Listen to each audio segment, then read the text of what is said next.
there's one race, and that's the human race. Man. Different colors of skin, but one human race. And I would love us to love ourselves and love each other and really break down so many barriers. And that's me. 100%. I'd like to clap, but I'm scared I'll echo. So Yeah, me too. I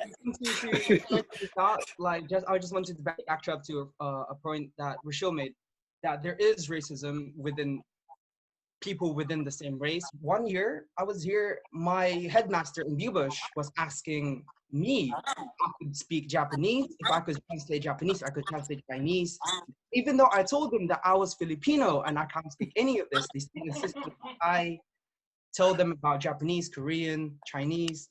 I think they were using me as the poster boy for the year to just say, oh, we people using you to fill in their agenda is the most annoying. You We know were it's all happening. diversity You know it's trophies. happening. They're giving you the opportunity, so you're like, I'll take it, but I know what you're doing. Collier's prospectuses, Malay, Oh my all god, these that was things, fraud. they are littered with our faces, and we are Tick the box. the 1%. Tick the That box. was like our group, like every single page. If you Google my name, do you know how many Collier's articles are with me and Zeneca just there at this fair and this and before Ada came, we were like 8 of us. Like It was only us in our year, I swear. 2,000.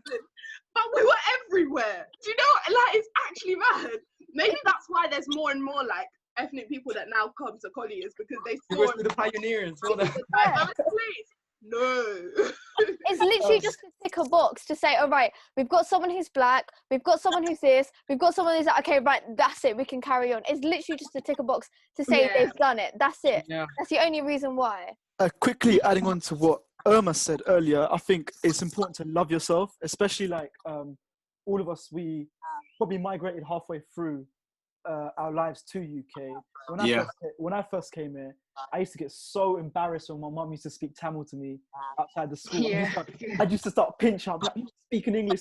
And I think if you teach diversity in school, that different cultures is okay, the children will feel more comfortable in their own skin as well.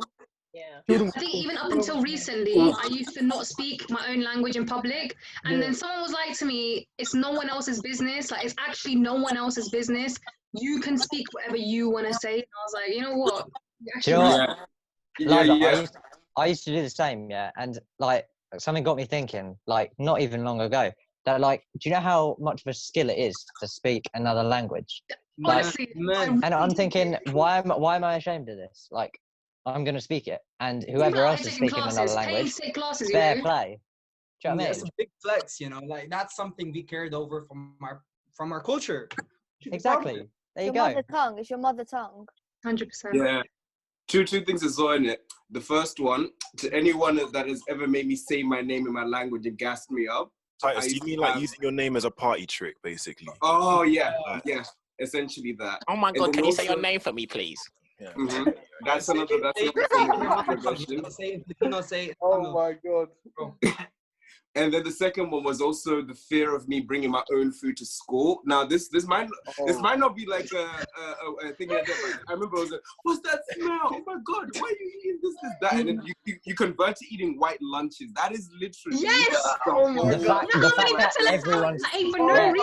the fact that everyone's clamoring here means that there's other foods outside of ham and cheese, you know. And then Oh my goodness. I just want to eat some rice, man. taking your Come on. food to work or to school and warmed it up, and everyone's like, wow. Or they'll look at it and be like, what's that? Why is your rice not white? What's that white stuff? Like, leave my food alone. Like, it still happens. What in your right mind? When you bring up your salmon and prawn cocktail sandwiches and your sandwiches and you stink up the whole place, do I say anything? No, let me eat my chickpeas in peace. I can't. I've got to be honest. I've got to be honest. When I've invited some of my right friends over and other cultured people for dinner at my house, they've actually tried the food, which is something that I appreciate. You know what I mean? Yeah. That's another thing. Even at my house, it's not for everyone, but It's at least not. if you give it a try and you see, instead of just judging it, it's a lot better. It Yeah, tastes better than it looks. that's how I wish they would all be. Do you know what I mean? Like, I feel like when they're in your home, Yeah, for sure. it's easier to, because like, yeah, I'm serving you food, I'm gonna cook you some ugali, I'm gonna throw a little chapati over there. But when you're outside of that setting, like when you're outside of that setting, I really don't think that they would do that. I feel like it's almost a pressure that they have to try. Like, I appreciate the gesture, but I would be more overwhelmed if at work or at uni, when I bring out my food, that was the response that I got. Quickly adding on to that, I think they do it every year in the town centre in Queen Square. The kitchen. Yeah, that's right. Yeah. But I feel like that needs to be done again. Like, it just comes back to schools again.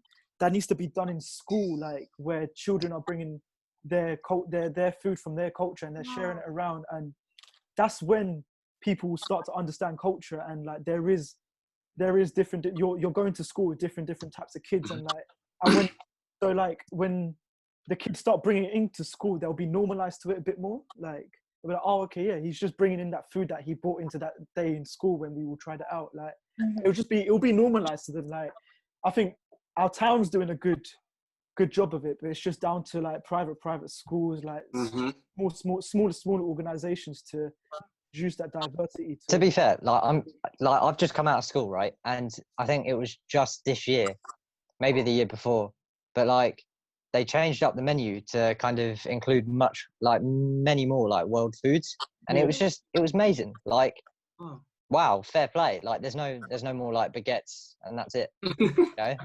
Another thing I kind of wanted to touch on is like the culture difference. I was gonna come back to actually policing, because you know, like the way in my culture, like when someone of authority speaks to you, or someone older, you don't look them in the eye. Out of respect, you don't look them in the eye, otherwise you're almost retaliating. So I actually learned this a couple of years ago in a course, but loads of police officers, they're not educated in that, like the fact that people are, the culture is different. So loads of police officers, they'll arrest people, or they'll do a stop and search, and the people won't look them in the eye. Happened quite a few times where they won't look them in the eye, because obviously that's what they've been taught from home, and the police officer's like, look, like, why aren't you looking at me? Why are you looking? Like, what are you hiding? And it's like, no, they're not hiding nothing. That's just the way they were taught, is how to respect you is in this way, if that makes sense. So a lot of culture barriers are still there. They're small things, but there's stuff that if they were educated on it, it would save a lot of time and a lot of effort for people. But I don't know what you guys think of that. On top of, so I'm going to give you some stats from the US and the UK, the difference in policing and how we get to police brutality. So the stuff I'm going to get on the US is actually from a CNN article, which you can all look up. It's there. And what this article was basically referring to was the training for police. You have to remember with the US that they have federal and state laws. So although the government will tell you at the top, okay, cool, we want you to train the police this way, each state will have a different requirement. Looking around on the board, they found out that in North Carolina, police officers train for 620 hours, but a licensed barber in North Carolina has to train for 1.5K hours. In California, it's 664 hours, but to be a cosmetologist, you have to learn for 1,600 hours. But I done the average, it comes up to about 650 hours minimum police state trainings. That's about 27 days police trained minimum. This is the minimum requirement for you to train to be a police officer in those states altogether, right? In the UK, to train is about 12 weeks, but to be fully recognized as a police constable, you are on probation for 2 years. Your on-the-job experience before you're officially recognized as a police constable is 2 years. Compare that to around 27 days in America for you to train to be a police officer. And literally, I said, like, to be a licensed barber, you need over 1,000 hours. So the barbers are trained a lot more in their job than the people that are meant to, because the model for the police there is to serve and to protect. But how can you serve and protect when you've only been given less than a month's training or close to a month's training? The UK officers have been given more time to train, but they only give you the bare minimum in the US. And so what Titus was talking about, how a lot of the police officers in the US are wildly, I guess, uneducated, right? They're not trained very well. It's like mass-produced service. here's the reason why there's a lot of aggression, typically amongst police officers. It's not even just white cops anymore. It's just Mexicans, even Asians. As I've seen with the George Floyd case, 2 of the accomplices were Asian. And the problem is there's this thing called warrior training currently boasted about in the US. So people getting shot over parking tickets. Sandra Bland, as someone else pointed out earlier, they pulled a gun on her. I reckon But one massive thing to recommend while you're still talking about these facts and figures, Patriot Act season 4 maybe. There's an episode. oh yeah, no, I know it's about Hassan Minaj, right? Honestly, I love that show. Yeah, I love Hassan that Minaj. Hassan Minaj, if you ever see this, thank Good you. recommendation after this guy's watched the Yes, Patriot Act. yes, He's please. very informative, honestly. Definitely, yeah. Another thing in America, I don't know if you guys know this. If you guys haven't watched it already, go and watch the 13th Amendment on Netflix. Ava DuVernay, amazing. Yeah, yeah. It's such a good Mhm. documentary, right? It talks about how there's the 13th Amendment basically says that slavery is still legal if they're in prison. Their rights are taken away from them, yeah. Is that right? That's right, yeah? Yeah. So So the basically- 13th Amendment of the United States of America basically says that if you are imprisoned, your voting rights are gone, everything. And if you look up statistics as well, 1 in 17 white men are incarcerated in America. 1 in 3 African American men are. This is from the documentary. Great facts. 100%, 100%. And not only that, that's why so many people of color are being arrested, because they know that once they go in there, that's it then. They don't have that protection Another anymore. thing as well, America only houses 0.1% of the world's population, but 25% of the prison world population. Yeah, and not only that, their prisons are monetized as well, so they get paid to put people in prison. So why would they want to put them empty? Why do they want empty? They don't want empty prisons. They want people in prison. 80 grand a head, $80,000 for every person that they put. It's something like along those lines, but don't quote me on that. I'm not too sure, but from what I heard, it's 80,000. It's a lot of money. That's a lot of money. They're getting bonuses, putting people in jail. That's sick. I got a question for just everyone on here. What do you guys think about there being more coloured police officers and more African American police officers in the States? To be honest with you, it's not even, when it comes down to police brutality, it's not even to do with colour of skin anymore. It's just straight up injustice. Because the other day, 2 black kids who were in the protest were dragged out of their car and beaten by black male officers. So we can't stop. We need to stop pushing the narrative. It's the police training they receive in America needs to be handled a lot better. It's all police. Mm-hmm. It's literally a narrative. They're trained to see a black person, and especially a black male, as a threat. So that's why, like, really and truly, when you approach someone in their car, most people would not go, they've got a gun. Like, the thought process of being called to a shop about a bad check, you would not assume they've got a gun or here they've got a knife, you know what I mean? But that's the narrative that they're taught. They've been trained for years, for centuries, to see us as a threat.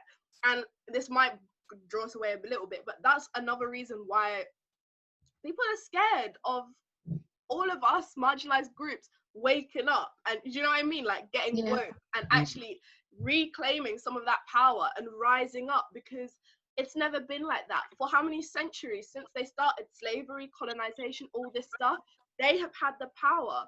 Like, have you ever wondered why it is so much harder for black people to get loans for their businesses, but it's so easy to get personal loans, you know, mortgages, all this stuff? Because if you get a business loan and your business now starts to grow, you can start having generational wealth. You can start owning land. That's how it goes. You know what I mean? That's how it trickles down. That's why they gave us guns, they gave us drugs. They gave us everything else. They gave us everything to destroy ourselves. To grow. You know what I mean? They've given us everything so that we can stay in that same place of society. Remember, in year 7 or year 8, spending years learning about the feudal system. Like, it's literally that. They're keeping us at the bottom because they know they need us there. Africa on its own as a continent, we do not have the West. We have all the resources there. You know what I mean?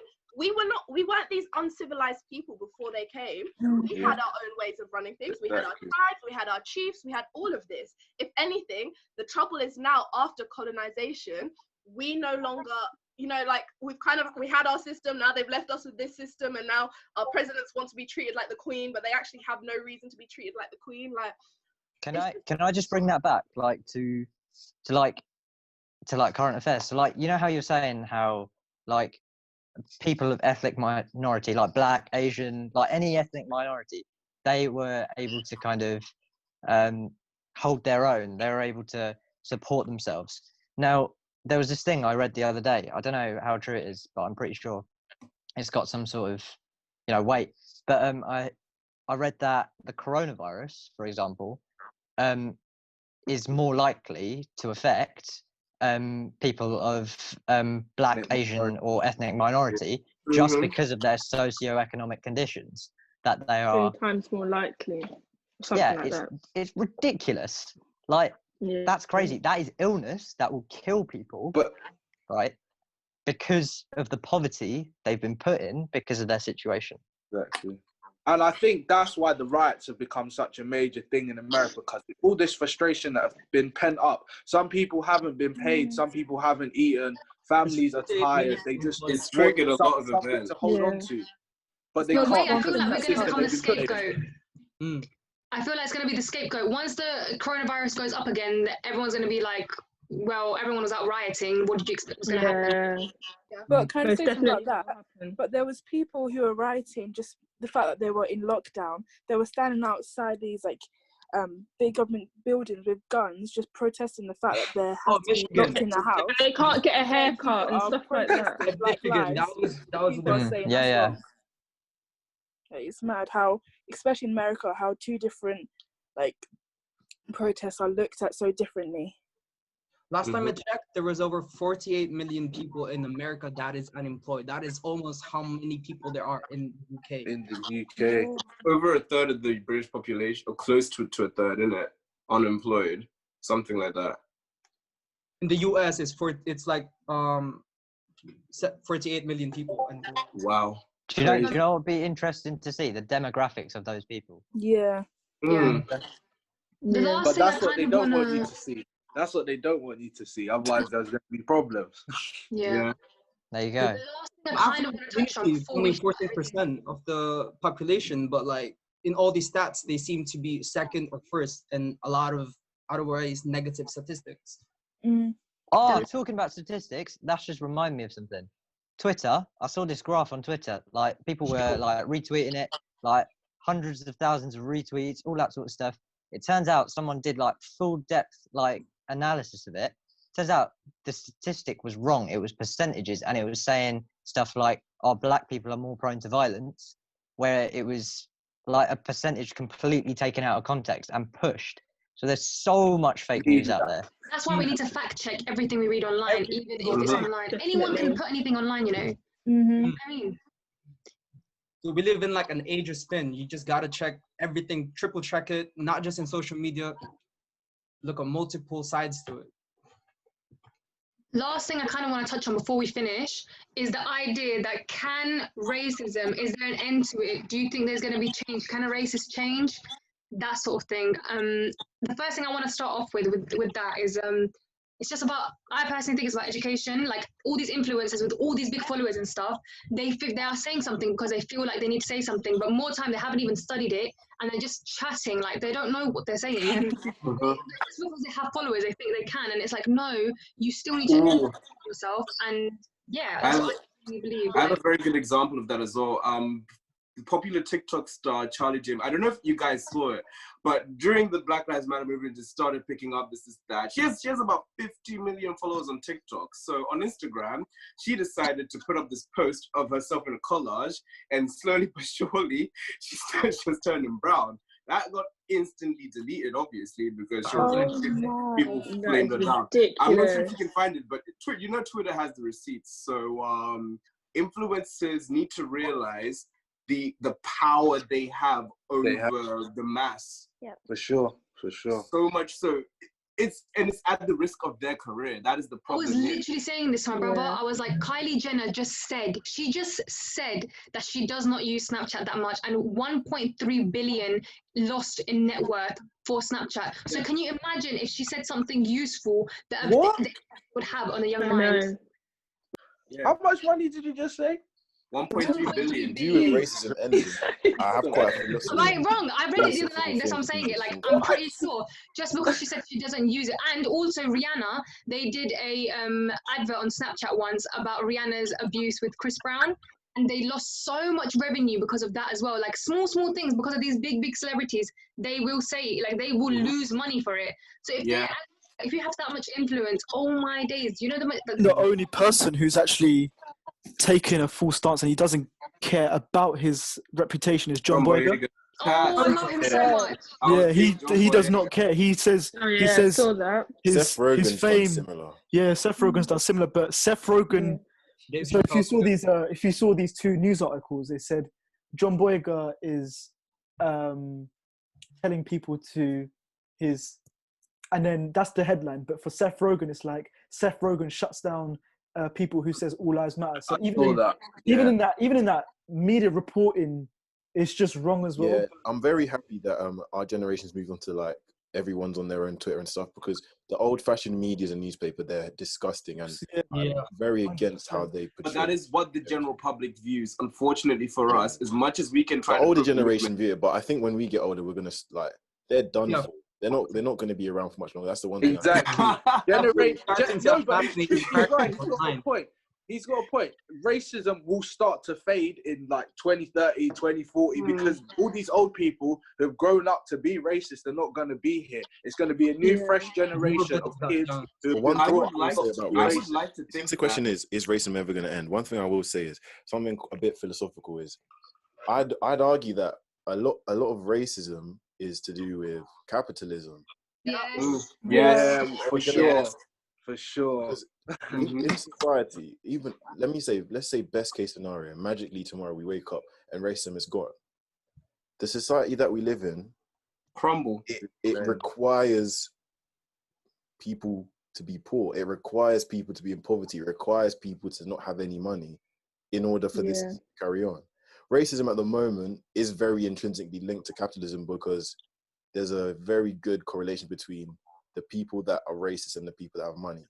Obviously, that's not the be all and end all of it, but you kind of see darker people are broker, whiter people are richer. That's kind of like there's that fashion that's their saying in businesses. The higher up you go, it gets more men, more white, more old. Yeah, that's kind of like there's a more catchy way of saying it. I forgot how it goes. So I just think, I hope that, obviously, I wish racism can end, but I feel like the way that society is set up, it's going to need such huge changes. I don't know if the people that can make the changes are willing to make. I don't think this generation will see an end to racism. Honestly speaking, I don't think that we have that influence that this generation will see an end.